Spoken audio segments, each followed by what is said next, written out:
Thank you.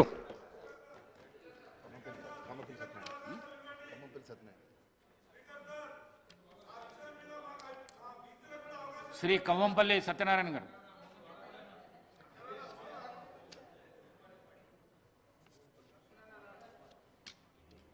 Mic on కదా.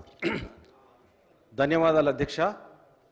ఒక చరిత్రాత్మకమైన supreme court తీర్పుకు ఈరోజు అందరూ కూడా సంతోషంగా సంబరాలు జరుపుకుంటే, ముఖ్యంగా నేను మా అక్కలకు కూడా విజ్ఞాపన చేస్తా ఉన్నా, మీరు కూడా కూర్చోండి. మాదిగలకు వచ్చిన విజయం ఇది సుప్రీంకోర్టు ద్వారా ప్రాప్తించింది. రెండవది, దొర అహంకారానికి దొరలు కేసీఆర్ గారు రాలేదు, చిన్న దొర కేటీఆర్ గారు, హరీష్ రావు గారు మాదిగలు మాట్లాడితే మేము వినాలా, మాదిగలకు వచ్చిన విజయంలో మేము పాల్గొనాలా అన్న నిర్లక్ష్యంతో ఈరోజు వాకౌట్ చేయడము చాలా అవమానకరం. మాదిగలను వాళ్ళ ముందు నుండే అవమానపరిచినారు. మీ అందరికీ తెలుసు, డిప్యూటీ సీఎంగా రాజయ్య గారికి ఇచ్చి అకారణంగా అన్యాయంగా బర్తరఫ్ చేసిన చరిత్ర బీఆర్ఎస్ పార్టీది. మరి ఈరోజు బట్టన్ కాకుండా చేసిన చరిత్ర కూడా వాళ్ళదే. సిఎల్పి నాయకుడు బట్టన్ అయితే ఆయన కింద మేము పనిచేయాలని మీరు వెళ్ళిపోయిన సంగతి కూడా ప్రజలు గమనించినారు. మరి ఈరోజు ఈ వీరు మాకు సంతోషంగా ఏ ప్రభుత్వం కల్పించలేదు.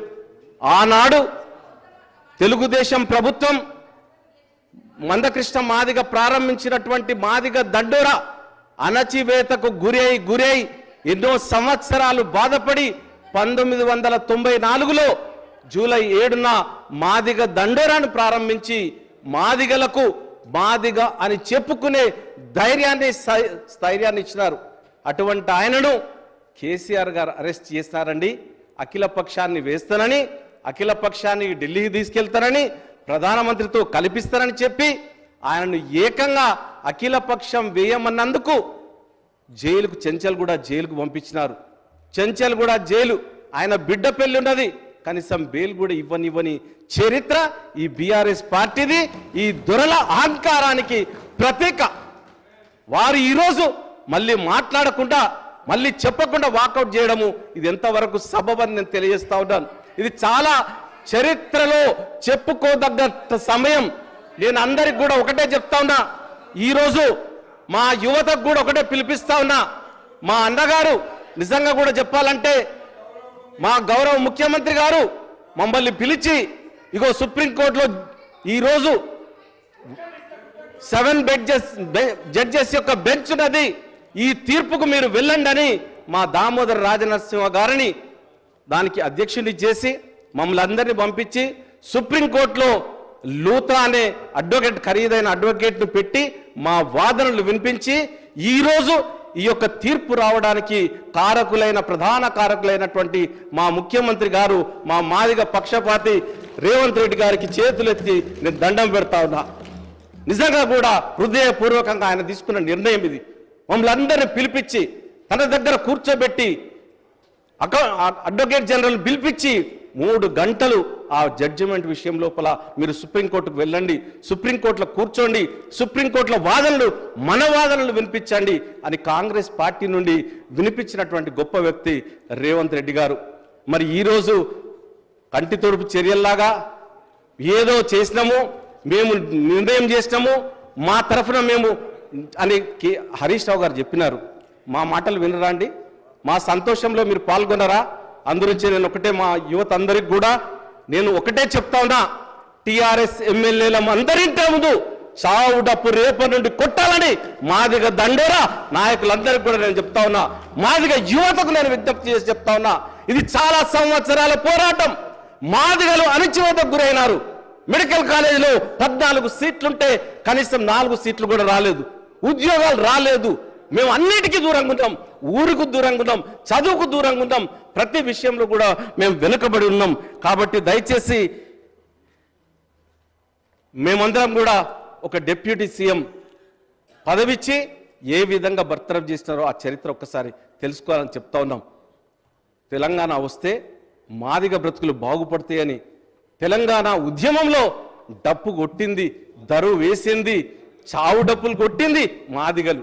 ఈ మాదిగలను విస్మరించి నీ యొక్క క్యాబినెట్లో ఒక్క మాదిగ కూడా మంత్రి పదవి అని చరిత్ర ఈ బీఆర్ఎస్ పార్టీది.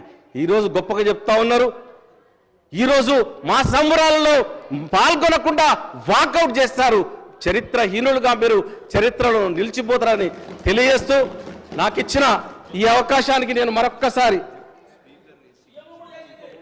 అంటే ఈ యొక్క ప్రభుత్వం లోపల మా ముఖ్యమంత్రి గారు డిప్యూటీ సీఎం బట్టి విక్రమార్క గారిని చేస్తారు, ఒక దళితుడిని స్పీకర్గా చేస్తారు. చరిత్రలో లిఖించదగ్గ విషయం. మాదిగా సంబంధించినటువంటి దామోదర్ రాజనరసింహ ముగ్గురు మంత్రులను చేసినటువంటి చరిత్ర ఈ కాంగ్రెస్ పార్టీది. మరి విప్పును చేసినటువంటి పార్టీ కాంగ్రెస్ పార్టీది. మీరు ఎక్కడ ఇచ్చినారండి? మంత్రిని ఇచ్చినారు, మాదిగకు బర్తరఫ్ చేసినారు. అకారణంగా మా యొక్క సంపత్ కుమార్ని శాశ్వతంగా సస్పెండ్ చేసినారు. ఆయన వాణ్ణి వినిపిస్తూ ఉంటే